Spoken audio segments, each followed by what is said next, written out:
Apple Card is different. It has a cashback rewards program unlike other cards. You earn unlimited daily cashback on every purchase, receive it daily, and can grow it at 4.15% annual percentage yield when you open a high-yield savings account. Apply for Apple Card in the Wallet app on iPhone and start earning and growing your daily cash with savings today. Apple Card subject to credit approval. Savings is available to Apple Card owners subject to eligibility requirements. Savings accounts provided by Goldman Sachs Bank, USA. Member FDIC. Terms apply.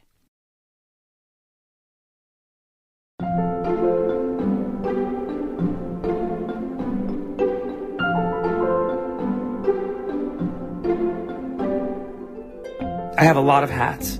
Acting for me is the hardest hat because I feel like I'm unveiling a portion of myself to the audience. And that is a scary thing to do. That's why people are definitely afraid to go and talking in front of public.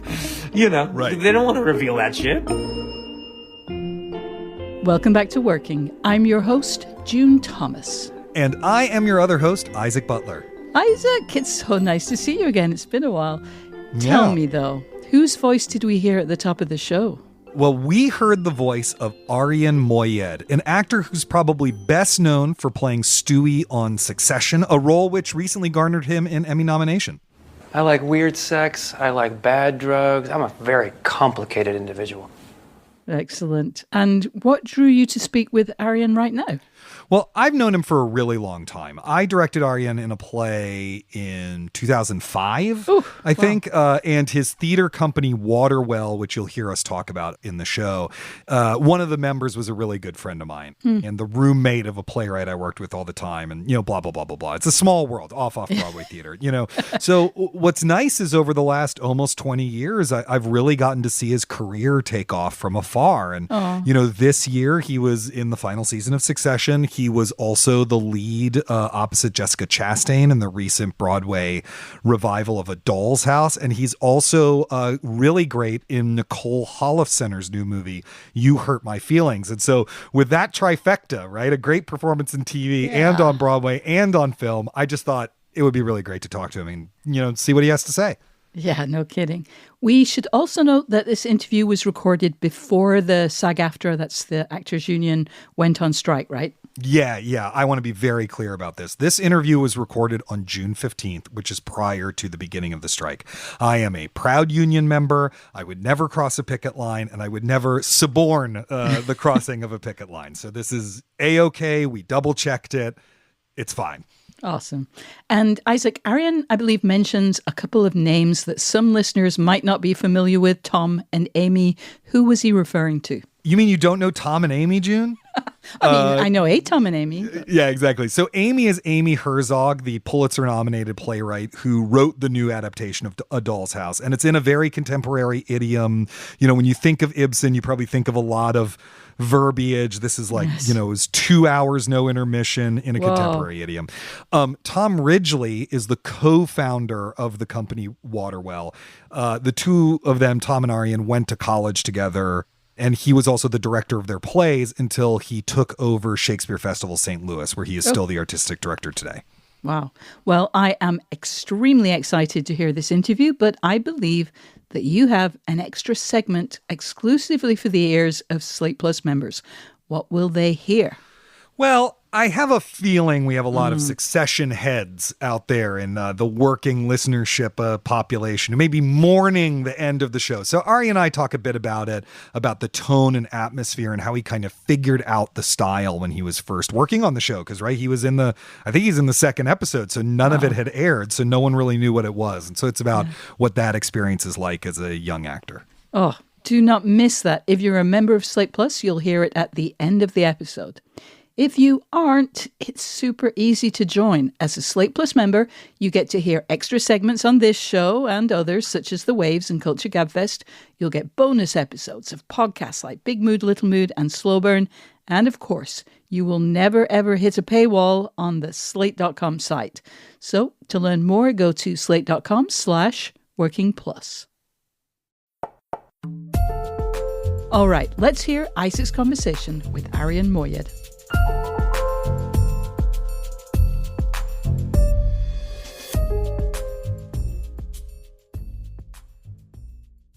Arian, thank you so much for joining us on Working this week to talk about your process. Hi, Isaac. How are you? I'm doing good. How are you, man? I'm good. It's crazy to be looking at you right now. I know. Our listeners should probably know that we actually worked together on a short play at a now defunct theater called Manhattan Theater Source in the West Village almost 20 years ago. Is that right? That's right. I was not that long out of Vassar at the time, and you were not that long out of Indiana, right? That's where you studied acting? That's right. Can you tell us a little bit about that program and kind of like what its approach was and what it was like to study there? You know, I auditioned for a bunch of schools and I didn't get into a single one. I didn't even get a call back. Nowhere. Really? And yeah, it just, I don't know what it was, but whatever it wasn't working. And I'd read this book, Rebel Without a Crew. Have you ever read that? I've never read it, but is that the Robert Rodriguez one? Is that correct? Yeah, all right. And at the end of this book, there's like a how to be a great film director section. I don't know if that's what it's called, but in my brain, it's like how to be a great film director. It's like basically his advice to everyone. And somewhere in there, he mentions that to be like a great film director, you have to do a ton of bad movies. Huh. And then at the same time, I read Mamet wrote that book of like like True and False or something like that. Yeah, True and False Heresies like for the Actor or something like that. That's what it is. You would know. And I didn't understand 90% of what he was talking about. I was 17, 18 years old. Right. But one thing that he's like, to do acting, you got to just keep doing it. And I hadn't gotten into any schools, and I'm driving down to Indiana University to come and see, like, if I'm going to go here. This is the only school that's accepted me, by the way, FYI. But I'm going to pretend or something. And I met with Charles Railsback, and I asked him, how many shows can I do here? And he says, as many as you want. And that was to me Indiana University's training program. I ended up doing 15 shows in 4 years. Oh my God. Tom Ridgely and I, who I co-founded Waterwell with, we were our freshman year the leads of Servant of Two Masters. Mm-hmm. And then my next show right after that was playing an extra in Keely and Dew. I just wanted to be in a bunch of shows. And then at the program, someone was teaching Meisner, someone was teaching Stanislavski, it was a hodgepodge of stuff. You know, you had a voice, someone was doing Linklater, someone was doing Uta Hagen. Like, it was just like a hodgepodge of things. And I took what I took out of it. You know, the pieces that I liked, I just stole it. I just was like, yeah, I'll take that. What are the pieces of that you found particularly useful? I think repetition was such a big idea to me. Again, it kind of goes back into the doing, I think. Right. I love being in those rooms that you just kept on going after a scene over and over and over again. Right. You're talking about the Meisner repetition exercises where you're repeating the lines back and forth, and then somehow, though, like a whole scene kind of evolves out of that. Yeah. Or somehow the emotion evolves to the thing that it needs to be, that uncomfortable, sticky, 20-year-old, like, I don't know what this is feeling. Yeah, totally. I love that. I just love that, And along the way, Tom and I really kind of started studying our own shit, to be real with you. We started reading Meyerhold, do you know what I mean? And like stick work, and we did that in a couple of Waterwell shows. Along the way, like we were finding all of the stuff that was like resonant to us, that was really kind of like work for us. We just kept on doing, Did you found Waterwell right out of school? Yeah, it was like right towards the end of IU, yeah. Oh, wow. Okay, great. And this was, I guess you describe it as a devising company, right? Like as a company, you collectively created the works. And so you were acting, you were writing, you were directing, you were producing, you were kind of doing all that at once. Yeah, in the early days, we had a strong mission of just civic-minded. Like, that was in our mission statement in 2002. And we were so adamant about using art to change society. And we were idealistic, and we believed it, and we fought for it, And the word devising wasn't even, at the time it was, I think, called ensemble. Yeah. It was like at the end of the decade, because it was a term from the UK. It kind of migrated over here, and then it was devising. Yeah, that's what Waterwell does. That's what the Debate Society does. That's what the team does, or whatever. But really, at the time, it was just called like ensemble. I don't know what we called it, to be honest with you. But it was really mission driven. It was really, the war was happening, and we did the Persians because we knew that was a great, and we didn't have to say George W. Bush. Right. As close as the Persian's about the son of a king who wants to make his dad proud, so he fights a dumbass war, and all of his people die. Right. You know? Yeah. We didn't have to say, George W. Bush, what the fuck are you doing? It was just the play, you know? Right. I think that was the first show of Waterwell's I saw. Uh-huh. It was funny because there's quite a bit of the show is in untranslated Farsi, like a lot of the jokes. That's right. And there'd be like 20 people in the audience just laughing uproariously at jokes that obviously I did not get because I do not speak Farsi. The Persian community just came out, you know. That was the first show also for Waterwell, outside of just being fun, and it was like a big hit for us. It was the first show that we really started bringing communities through our doors. We didn't know what we were doing, dude, but we're like, Thursday night will be Persian night. And then Persians came. And then we all talked. And they all loved it. And then we're like, fuck it, Thursday and Friday night, Persian night. I mean, I love that idea of just throwing yourself into it, kind of not knowing what you're doing and just trying a bunch of shit and seeing what works. That is basically my creative process. Great. Well, it was nice talking to you. Thank you. Thank you so much, everybody. Thank you. Yeah. No, but exactly. I mean that. I mean that. When I don't know how to do something, or Tom and I didn't know, or whoever didn't know, instead of trying to figure it out, we just did it. Right. Do you know what I mean? I want to tell you about the nonprofit. Tom and I, everyone was like, you need to get a lawyer. This is 2002. This is a year after 9/11. Everyone's got a lawyer. We don't know a lawyer. We don't know anybody. Right. But we found out along the way that the IRS's job is to help us become a nonprofit, not to deny us to become a nonprofit. Do you know that mentality? Just all of a sudden you're like, oh. So we just kind of turned in our application, and it was declined. And it had 20 pages of why we are declined with specifics. And Tom and I I bet you we could just copy paste all this stuff into the application now and send that in. And we did, and we became a nonprofit. That's amazing. Yeah. We're recording this. You've just closed A Doll's House on Broadway, which I saw and very eager to talk to you about. You played Torvald Helmer, who's the for those of you who don't know Ibsen's A Doll's House, I mean, maybe pause this and go read Ibsen's A Doll's House. Just come back. Torvald Helmer, who's the condescending and controlling husband of Nora Helmer, who was played by Jessica Chastain. So first off, were you offered the role or did you audition for it? I was offered the role. Did you know director Jamie Lloyd's work, or had you met before or talked on the phone or anything? We hadn't met before. I knew his work. I knew his Cyrano was lauded, but I missed that. And I saw his Betrayal, which I really loved. And so I knew of him. I knew about him. I knew everyone was excited about working with him. And then we decided to meet up, in London, actually, because he was in London. And I just really wanted to hear what he was thinking. I'm an Iranian male, playing Torvald. That can have a lot of, weird connotations. What are we doing? I'm here. There's no I just wanted to hear. We both wanted to hear from each other just to make sure that, this was really the right fit. Right. And we should say for listeners who don't know that part of the approach of this play, of Lloyd's approach to this play, is that there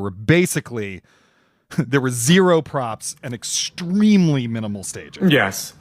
The actors are there's just a chair for each actor, a turntable that rotates. Most of the scenes are just the arrangement of the chairs and the actors seated. Yeah. And you all were speaking very softly into body mics, into lavaliers that were, visible and attached near your mouth. I just wanted to make sure, just to paint the picture. And did Lloyd tell you all that from the get-go? This is what it's going to be like? Yeah. What was your reaction when you first heard that?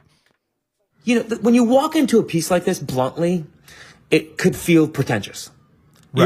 You're going to walk in, you're like, holy shit, we're going to do some pretentious ass shit where it's just going to be, you know what I mean? And it's not going to feel alive and fresh. Oddly enough, just speaking for Jamie for in the first 5 minutes, I knew that wasn't going to be the case because his personality is all about heart and love. He's very open. His heart is on his sleeve and he wants to explore the world. And he's got those amazing tattoos. And he's got a shit ton of tattoos. I mean, there's one tattoo over, I believe it's his right eye that says silence. Right. And then we just started talking about Torvald, to be honest with you, because I don't know Doll's House.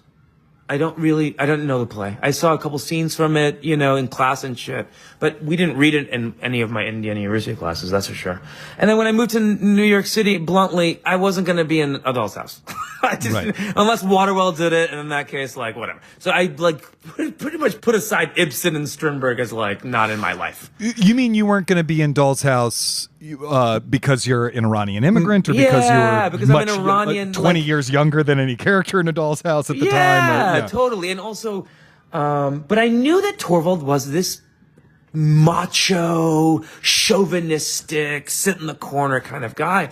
And our conversation that day was really kind of lovely because I was like, I'm not that guy. Right. I'm just not that dude. And for me, the story is more important than the acting. Do you know what I mean? And so I was like, I want people to relate to Torvald so they could see in Amy's writings these microaggressions that are in here. Yeah. Because yeah. If it's too big and too bold and too, people are going to be like, that's not me. I'm not going to fuck, Well, why do I have to listen to this? That's not me. But if they see a piece of themselves or see a piece of their best friend or they see a piece of an action that they've done, that actually might move the needle a little bit more. That to me is, and Jamie and I really kind of spoke on those terms. We really didn't talk too much about the acting, Isaac, to be honest with you. I really, I was shocked that I was talking to him, that I was offered this, to be honest with you. I mean, right. He saw me in Bengal Tiger, and that really meant a lot to me. Oh, wow. Yeah. Yeah. And I think he was really moved by that performance. And that was a tricky one too. An Iraqi translator kills an American soldier on stage. And trying to find sympathy for that isn't, right. Needs some navigation. Yeah, totally. So that's interesting that you sort of figured out pretty early on what your kind of mission for the character was. I'm interested in how you went about that. Are you someone who does a lot of script analysis or a lot of research, or is it more about being impulsive and capturing the feeling? What's the beginning point for you as you're sitting down with a script and thinking about bringing a character to life? I was told this by Terrell McCraney in this class that we teach at Waterwell called The Artist as Citizen. And Terrell McCraney learned this from August Wilson, that all great art runs on 3 cylinders. The interpersonal, the global, and the spiritual. And the thing that most people are afraid of is the spiritual. And so when I read A Doll's House, especially Amy's version of A Doll's House, and then I read that version, and then I was reading Frank McGinnis's, and I was reading, and also weirdly, the only woman's version of this I read is Amy Herzog's. Right. You know what I mean? That's also so fucked up. But so you're reading all these other versions of it, and I can see the trappings of it. I'm like, yeah, it's a little bit of script analysis. It's a little bit of just, I think more about the story than I think about the character. And I really love to tap into the spiritual element. When I was doing Bengal Tiger, I was just talking to Rajiv Joseph, who wrote this Pulitzer Prize finalist play called The Bengal Tiger at the Baghdad Zoo, which started at the Kirk Douglas, and then went to the Mark Taper, and then went to Broadway, starring Robin Williams. And Rajiv was just telling me there's a moment in Bengal Tiger where the character of Musa, the one I play, is fighting for his life with this soldier, and then he exclaims, "I am an artist." And Rajiv said to me, when I wrote that, and I'll tell you how I performed it. I said it twice with an exclamation point, loud, emphatic, and with pain I was trying to go for. And then Rajiv just told me that when he wrote it, it said, "I am an artist" once, and there was a period. And I was like, that's impossible. I don't remember that at all. He goes, yeah, I can send you a clip of it. I can send you a photo shot of it. I was like, that's crazy. Because in my mind, I must have read that, and it, the whole thing made sense to me. Do you know what I mean? The whole thing made complete sense to me of who this person is. And then I could see him sweat more. I could see him smoke 40 cigarettes a day. I can see him, waking up in the middle of the night from a trauma. I can see all of that stuff started diving in and becoming very real to me, Isaac.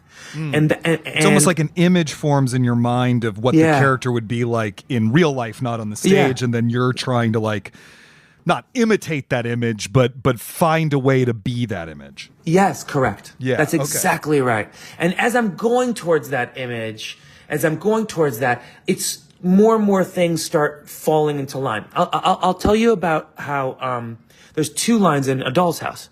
There's one monologue. The monologue is that Amy kind of wrote in. I call it the Torvey monologue, in which he is talking to his wife, Nora, played by the amazing by Jessica Chastain, that Krogstad, this guy that he hates, and he hates him because every time he walks into a room, he calls him Torvey, a name that he despises. And it's so mortifying for him that he could never work with this man again. Right? And obviously, and the next line, Jessica Chastain, Nora says, I mean, Torvald, you're kidding, right? No, why? That seems so petty. Right. Because it is petty. And you read that and you know these guys. You know these guys. They don't have the guts to be like, hey, Isaac, dude, I don't want you to call me Torvey. Right. Like, I don't know how to tell you this. It just bothers me. So if you want to be cool, and then, Isaac would be like, okay, cool. Right.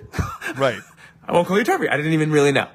But this guy is those guys that can't muster that up. So we're both laughing right now. Right. Because we know this guy and we feel, oh God, dude. But now I want to be that guy. So I'm imagining You have to suspend this guy. that judgment and have forget all that. Yeah. Doesn't matter to me what people think of this. Right. This is so death-defyingly painful, And then you perform it and then you do it and then I'm in the rehearsal process and there's no one laughing. It's all very real in there. Mm-hmm. And our first show, Isaac, they laugh. Right. Because it's a different thing once there's an audience in there. They start laughing at Torvey. Yeah. And again, because we just laughed too. Right. Do you know what I mean? But now I just did 5.5 weeks of making sure that this feeling is fucking real. Right. Do you know what I mean? Which is an ugly feeling. I mean, you're holding on to, I mean, Torvald is ultimately, obviously like you inhabit him in a way in which he's sympathetic because that's part of what you're trying to do is have the kind of slow revelation of how ugly he is. Yeah. But it's a lot of ugly shit to have to hold on to. Is it a relief to let that go? Are you struggling to let that go now? Is it gone? It's a relief for me. It's gone. I bet, yeah. I put that stuff aside. It's over for me. I did it. I exercised that. I also learned from that. I will never do that. I will never fucking behave in that way. Right. A lot of actors came up to me and said, I don't know if I could do that. I don't know if I could just like take the brunt end of being like hated every night. Right. Because certain deep people watch the show and they fucking hate Torvald. I get it. Totally get it. And to me, I think about how amazing it is that like I can make people fucking hate me so deeply. I don't know. It's just so cool. That is cool. That is cool. Yeah, but that's something actors struggle with. When we were reporting out The World Only Spins Forward, the book I did on Angels in America, it's like every actor we talked to who played Joe, it got to them that the audience despised him so much. It was hard for them to do that night after night. It is a weird thing to feel, even if no one says it to you, like you feel the energy in the room. Yo, they hate him. Yeah, totally. Yeah. I mean, I totally feel the energy, and the energy really is strong. Especially when we were doing autographs, people were like, "I fucking hated you, dude." What a weird thing to say to someone at the stage door. I know. We'll be back with more of Isaac's conversation with Arian Moayed.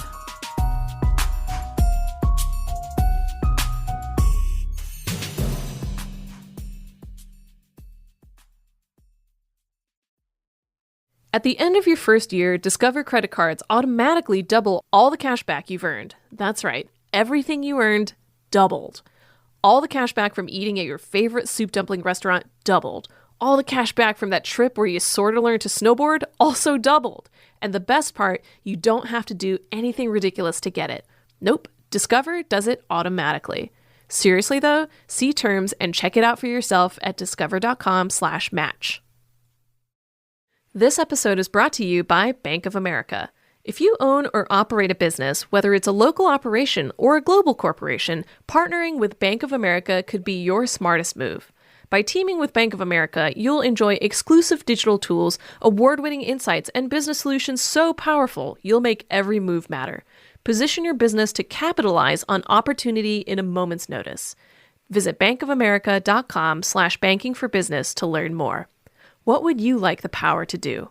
Bank of America, N.A., copyright 2023. Listeners, we want to hear from you. Every other Thursday on Working Overtime, we answer listener questions. And so we would love to receive yours. Please tell us your creative challenges. Let us help you. Drop us a line at working@slate.com, or you can even send a voice memo to that address. That would be lovely. Or give us a ring at 304-933-WORK and leave a message. And if you're enjoying this episode, don't forget to subscribe to Working wherever you get your podcasts. Now let's return to Isaac's conversation with Arian Moayed. I'm very interested in how you made the leap that you made from someone who's kind of, working on stage with your own company, scrambling, et cetera, and so forth, scrambling. to, being on Broadway, being on TV and film, making a living as an actor. I mean, that jump is one that lots of people attempt and don't make, right? We all know that. Yeah. But you attempted it and you made it. And so I'm just interested in how you went about that. How did you get an agent? How did you start going out for roles? Was it because Waterwell was getting press and people came to see it? Yeah. Or, what was that journey? Can you tell me that story? The Persians that we were mentioning earlier got a New York Times rave. I remember that. Yeah. And then literally we're all downstairs, me, Hannah, Rodney, and Tom, and Andy Chris, the house manager, company manager, box office manager, everything else manager, said, this agency is upstairs. Can you guys come upstairs? And he wants to meet you. And we all ran up there being like, what is this? And it was a big agency. And and right from there, I got signed by them. Mm-hmm. And I walked into those early meetings kind of being like, you know what, I really don't want to play terrorist roles. Yeah, of course. And but that was like all the roles that were there. So I never worked in film and TV, really. But really what was happening is I said I want to do sitcoms. So I tested for a bunch of sitcoms, got but nothing really happened there. Why did you want to do sitcoms? What was interesting to about that work? Because I thought I was in the comedy world. I don't even remember, I was doing improv at the time. I was doing improv. I just thought comedy was an easy place for me to go. And again, I didn't want to play terrorists. Right. And there was nothing else to do. I mean, there's really not, there was no roles. And so, sitcoms seemed like a cool thing to do. I booked a couple of things here and there, but nothing really went anywhere, to be honest with you. I just kept on doing a bunch of plays. Again, everything was Middle East for your listeners, before Succession, I only played Middle Easterners. Right. Literally, period. I was in Fever Chart. I was in this play. I played an Israeli. I played a Palestinian. You were in Homebody Kabul at BAM. I was in Homebody Kabul at BAM. I was, this play called Mass about 3 Palestinian brothers written by an Israeli. All I did was Middle Eastern plays. And then I did Bengal Tiger. And those are the only places that they were showing them as human beings. Right. You know what I mean? The theater was the only place that's like, oh no, this is a fully dimensional character. Or they'd at least listen to me because of the years of Waterwell and creating our own shit. Listen to me to be like, hey, yeah, maybe I'll try a little bit of that, Mm-hmm. And then what happened was, I got dropped by my agents. Really? After I was nominated for a Tony Award. For Bengal Tiger? Yeah. And then they dropped you? Yes. Did they say why? I didn't make enough money. Oh, fuck me. Okay, wow. I also had a 4-month-old. Right. And a 2-year-old. Right. I'd been living on, this is year 4 of unemployment checks. You know what I mean? It was just a rough go, dude. We were just struggling. And now all of a sudden I'm dropped. And not only was it demoralizing, it just broke me. It just crushed me. Because not only that, I also hired, everyone's like, you got to hire a publicist. So I hired this top tier publicist, but I couldn't afford it. And so I owed them money still. It was just like everything was downhill. And really what came out of that, honestly, like very, very low point was, I stopped putting my faith in agents. I started thinking about them in a different way. I thought of them as middlemen. Mm-hmm. I don't even have an agent right now. Really? The reason why agents get 10% is because they're doing 10% of the work. Focus on the 90. Focus on the 90. And that, when I got dropped after Bengal Tiger, right after being nominated, I literally was like, you know what? I'm going to focus on the 90. And the moment that happened, even though I was saying no to terrorist roles prior to that, I was now even more emboldened to be like, you know what? No to that too. I'm not, and we were broke, but I was getting more and more agency and more oomph. And along the way, anyone that said no to anything that we were thinking about, with Waterwell, Accidental Wolf, any of it, I was just like, fuck it, we're doing it ourselves anyway. And that was the process for me. It was just like, I'm just going to push through. And that gave me so much confidence, you know? And along the way, it just dawned on me that I have ownership over my craft. Mm-hmm. And though I was broke, I was doing better work. I really was. I was getting deeper with it. I was empathizing with the, the nth degree of of what this person might look like. Mm-hmm. And then the work came, and then the paying work came. Yeah. As a result. And the paying work came. And then I did the Humans. That was the other thing. I had a great year. I did the Guards of the Taj at the Atlantic, which won a bunch of, like, the Lortel and the Outer Crate, and won a bunch of awards. And then I did the Humans the same year. Right. And those won a bunch of awards. And then right in the Humans, the Succession Sports started coming, and amazing. that's kind of how that happened, yeah. So one thing that always fascinates me about being an actor, since I'm not an actor, right, is the metric ton of feedback about your work that you get all the time. Whether it's notes from a director, the vibe of the audience in the room, someone saying, I fucking hated you at the stage door while you're signing their program, reviews, tweets, whatever it is. There's just like a lot of the world's opinion of you coming at you. Yeah, and as you've become more prominent as an actor, I'm just wondering about how you've learned how to navigate that. It's tricky. I'm just going to talk about Doll's House because that's the most immediate thing. And every night there was a reaction, and our job in doing a Doll's House was to tell the most honest truths that we can with regards to what this might actually look like if this was a real thing, right? Mm-hmm. Like that's basically what we were going after. And in those truths, a lot of love, hate, all that's in there. But because of a Doll's House, there is no set. Right. There is no props. There's no nothing. And so what's happening is you, as an audience member, are putting your own DNA and filling in our house and filling in the props and filling in Nora and filling in Torvald and filling in Krogstad. You are now putting your own DNA all over that shit. But your DNA is different than my Iranian mom's DNA, who is seeing something completely different. So then you go to the stage door and you hear someone say, I fucking hate your Torvald, makes me sick to my stomach. Like someone's said shit like that. If not exactly like that, but like they detest. There's people that fucking hated my Torvald. Right. Hated him. Wanted to punch him I would get that a lot. I wanted to punch him in the face. I could slap him in the face. And then you then are like, but he also is a human being. Right. So now I'm going to give you the opposite. Sometimes it happens where, and this would happen, I think it was like 60-40, 60% like really despised him, 40% like really like thought he was just a clueless male idiot but didn't hate him. I got into a line where there was like 3 or 4 people that really were sympathetic, women, sympathetic to Torvald.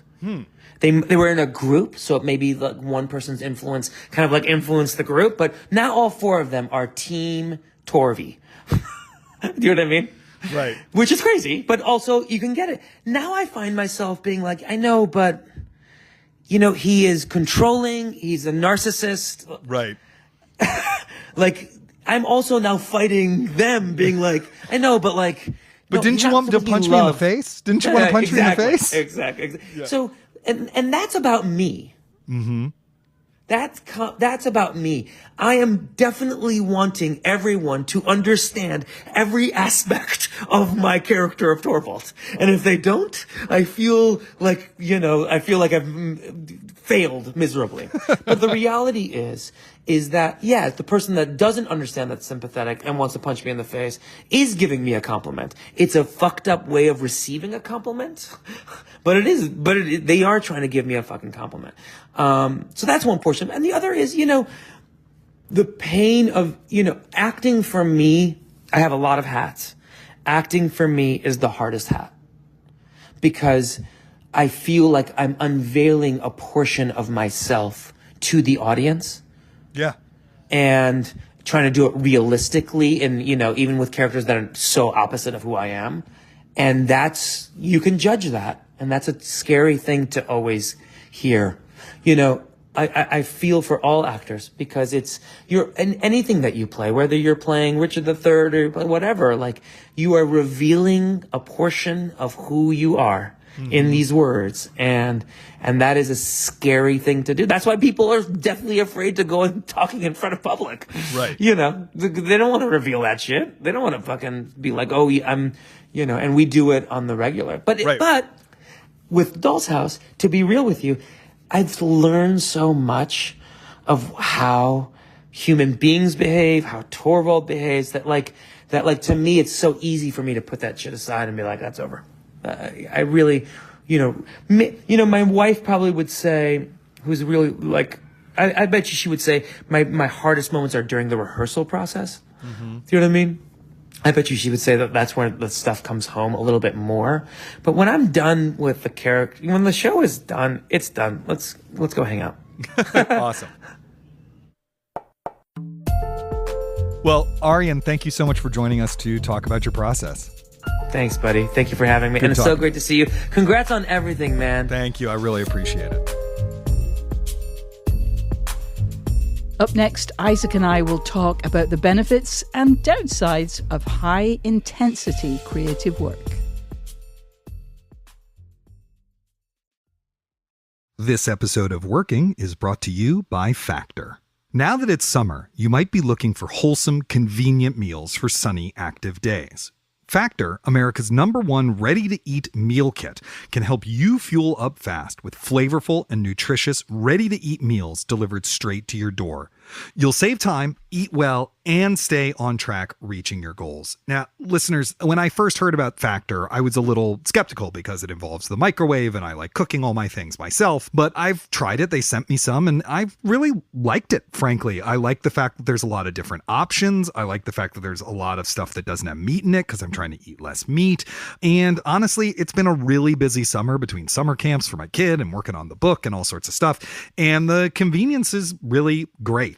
You can try delicious dietitian approved calorie smart meals with around or less than 550 calories per serving. You can choose vegan and veggie. You could choose protein plus. You could even do keto if that's your thing. That's not my thing. Vegetarian is, but whatever your thing is, they do it.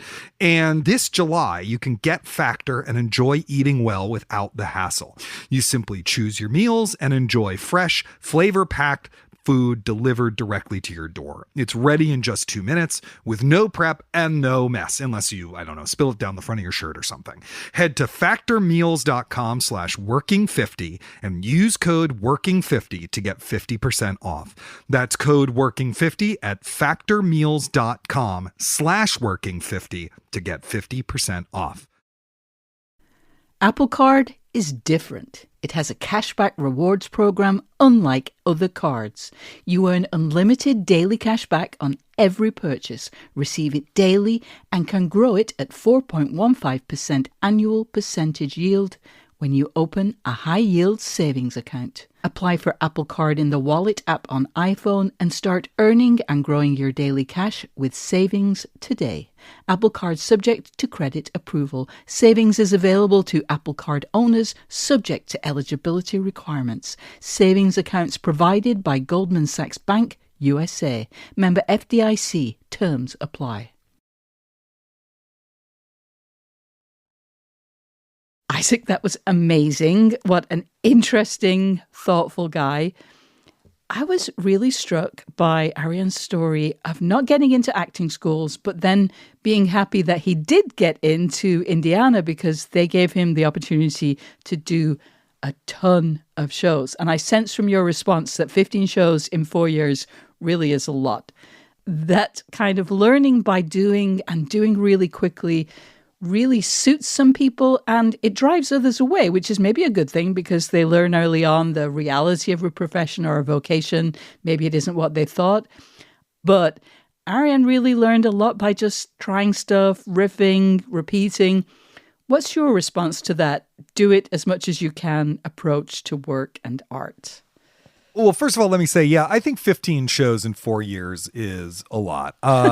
I basically neglected all of my schoolwork to do as much theater as possible in college. And I think I did like 12 or 13 shows. There was one semester where I did 3 shows and it nearly killed me. But that wasn't really what you were asking about. Enough about me. I do love the do as much as possible approach in your early career anyway. When you're thinking like, whenever it comes to you that you might want to do something as your real career or passion for your life, your vocation or whatever. And that could be when you're in high school. That could be when you're in your 50s. I don't actually think the age part of it matters. It's at the beginning. I just think you want to do as much in that field as possible. Yeah. Get the reps in, try a bunch of different roles, try a bunch of different styles, make yourself useful, meet a lot of people and work. If I could go back and tell young me one thing, it would probably be like, you actually don't know anything. So just keep working as much and as often as possible. Yeah, and what you said about meeting as many people as possible, that really makes a ton of sense too. Yeah, we tend to cast aspersions on the social aspects of the creative businesses. It's not what you know, it's who you know or whatever. But I don't know a single profession in which knowing people in your field is a negative thing or isn't going to help you both creatively and in your career. You need to know a lot of people. It is part of being a doctor. It's part of being a journalist. It's part of being a plumber. It's like you want to know people in your field. Some of that's careerists. Some of that's so you have friends who know the same struggles that you do. And some of that's just you're going to learn a lot, Yeah. Yeah, for sure. And, just to interject here that while the topic of this episode is not the actors' strike, it does seem worth mentioning that there are many reasons why actors want to act and writers want to write, and getting paid is a significant one, but it's not the only one. By choosing to withdraw their labor because they're fighting for a fair contract, actors are also depriving themselves of those reps, the opportunity to explore their talent and do the work that they love. Yes, absolutely. It's interesting. My last book, The Method, How the 20th Century Learned to Act, the last third of that book is mostly about the Actors Studio. And the story behind the founding of the Actors Studio is that Cheryl Crawford, Elia Kazan, and Bobby Lewis started it so that actors would have a kind of gymnasium for acting, for their craft that they could, work out in between plays. Because all they were doing in between plays is hanging out at a diner and waiting by the payphone for their agent to call with an audition, literally. And so, that tells you something about, in order to practice the craft of acting, you have to have a bunch of people in a room together, And so if you're voluntarily like, nope, actually, we're not doing that, and we're all agreeing we're not going to do that, it really can hurt your craft on some level. And also, like people in all sorts of other professions, actors and writers gain some amount of dignity and self-definition from the work we do, right?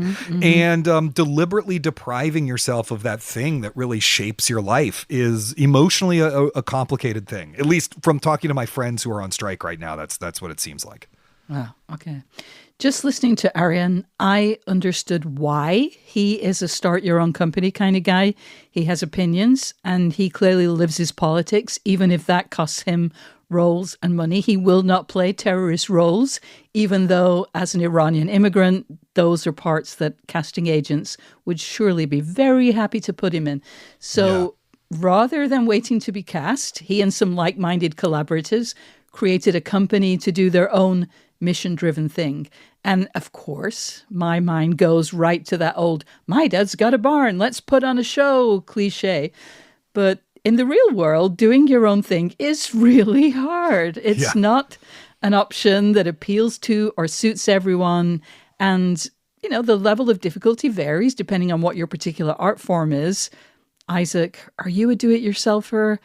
And additionally, what kinds of things should people think about before they try to form, you know, their own acting company or blog or record label or whatever their art requires? I'm like half a DIY guy. I love the spirit of building your own thing. And I have gone to build my own thing several times, and I have completely failed in the execution of it, with one exception, which is the blog I had, which slowly transformed me into a writer. Oh. The way that I maintain that spirit is if there's a problem that needs to be solved, I'm probably just going to go and solve it myself. Yeah. I am probably not going to reach out to someone else. I am probably, it's in the theater thing where it's like you see a floor that needs to be swept. It's like, well, go fucking sweep it. You know what I mean? Yeah. But I do think it's also because of certain issues that I have to work on, which is that I don't like relying on other people. And I find asking for help incredibly challenging. Yeah. So the thing that I have actually had to work on over the past decade is not doing everything myself and actually asking people to do things that need to be done so that I'm not doing everything all the time. Interesting. I was really struck by Arian's story of finding his character in Bengal Tiger at the Baghdad Zoo via punctuation, you know, the exclamation point at the end of the line. Yeah. I'm an artist, even though the writer later told him it was actually a period in the text. Now, what I'm about to say will probably sound like a weird response to that, but bear with me.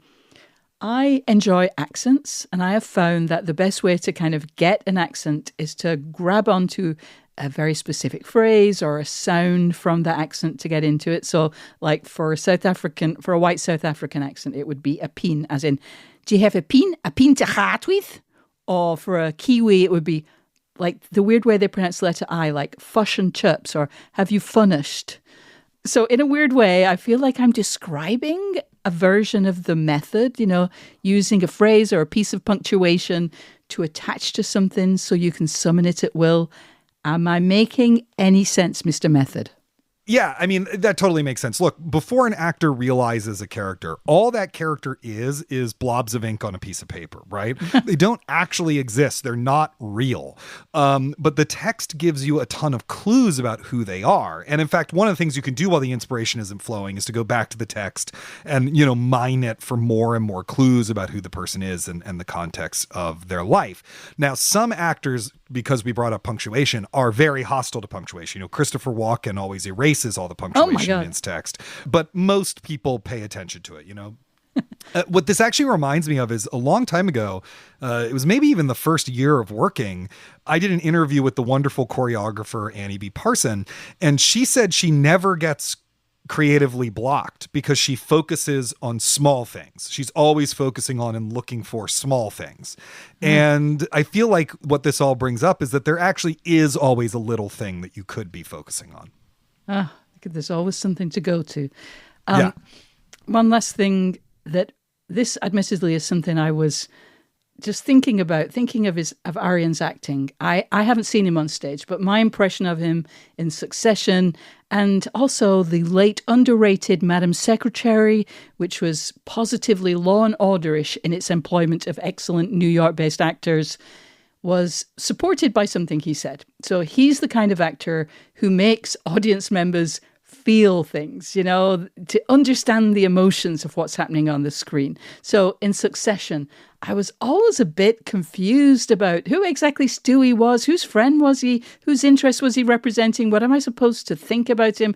I never really knew, but it didn't matter because I always felt what he was conveying, like, oh, he's freaking out Kendall, or he's reassuring Shiv, or he's confusing Roman. I knew what the vibe was, and being able to set a vibe in whatever medium you're working, that's an amazing talent.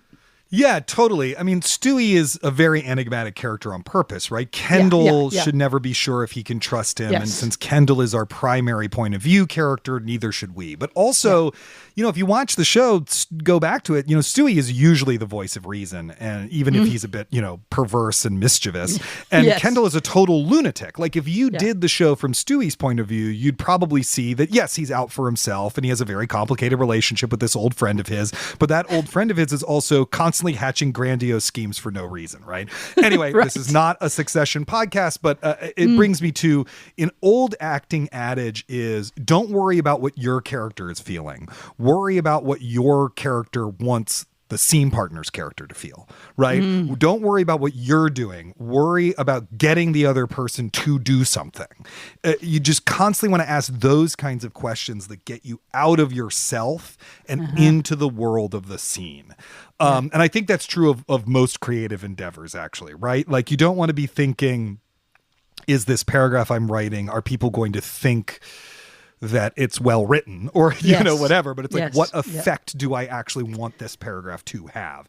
I think Arian is exceptionally good at that. And some of it just comes from who he is as a person. He's not an egotistical actor. He's not in it to be a star. He's not in it because he needs love. You know what I mean? He's in it to connect to something true in the world. Yeah.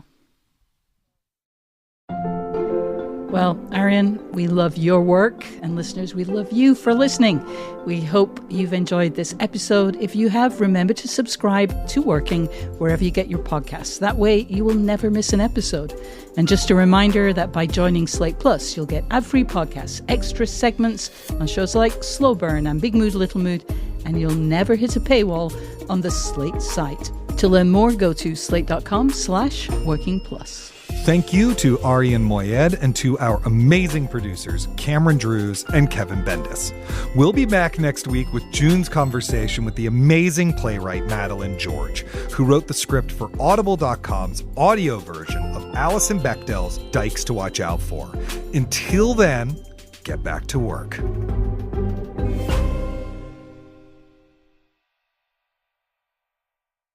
Macy's is committed to creating brighter futures for all. Throughout June, join Macy's in celebrating Pride Month by supporting the Trevor Project, whose mission is to provide life-saving suicide prevention services for LGBTQ young people. Just round up your next in-store purchase or donate online to the Trevor Project. Shop LGBTQ-owned brands and learn more by telling your smart speaker to open Macy's now. Want to lose weight, be less stressed, or manage a condition? Prescription for Wellness can improve your health with personalized sessions based on your schedule. Our expert health coaches and care managers use proven techniques. It's free for UPMC Health Plan members and could lead to the results you want. For more information, visit upmchp.us/pfwellness. That's upmchp.us/pfwellness.